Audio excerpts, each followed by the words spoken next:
How to top up PayPal account. Hello everyone. In this video, I will show you how to top up PayPal account.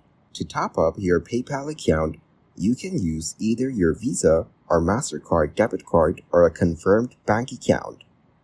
Adding money with a debit card is instant, while using a bank account typically takes 3 to 5 business days.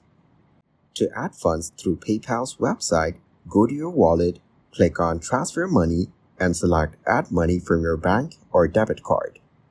Then enter the amount you wish to add.